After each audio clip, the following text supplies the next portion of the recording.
বাংলাদেশের কিংবদন্তি অধ্যাপক, ঢাকা বিশ্ববিদ্যালয়ের বাংলা বিভাগের লিজেন্ড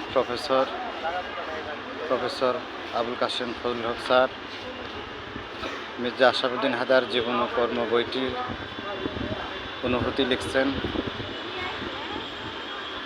স্যার ৮০ বয়সেও মেলা পরিদর্শনে এসেছেন।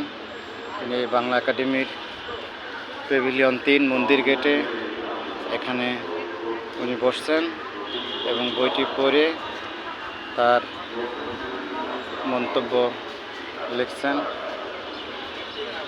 ফেসবুক বন্ধুরা, আপনারা জানেন স্যার মুসলিম সাহিত্য সমাজ, শিক্ষা এগুলো নিয়ে উনি দীর্ঘদিন ধরে কাজ করছেন।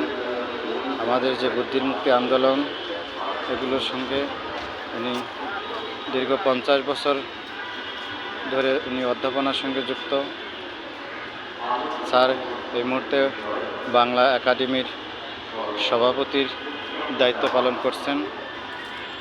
স্যারকে অনেক ধন্যবাদ এবং কৃতজ্ঞতা জানাই।